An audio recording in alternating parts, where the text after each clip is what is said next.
trời. Ôi ôi đi ghê thế. Eo ơi.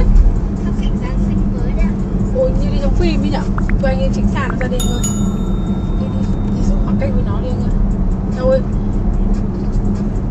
Để soi biển số nó để này nó đóng phim à? Như đi trong phim nhở. Eo ơi. Giống Này nó tí nó tông một ít mình như thế đấy. nó giống y như là ui ôi đấy.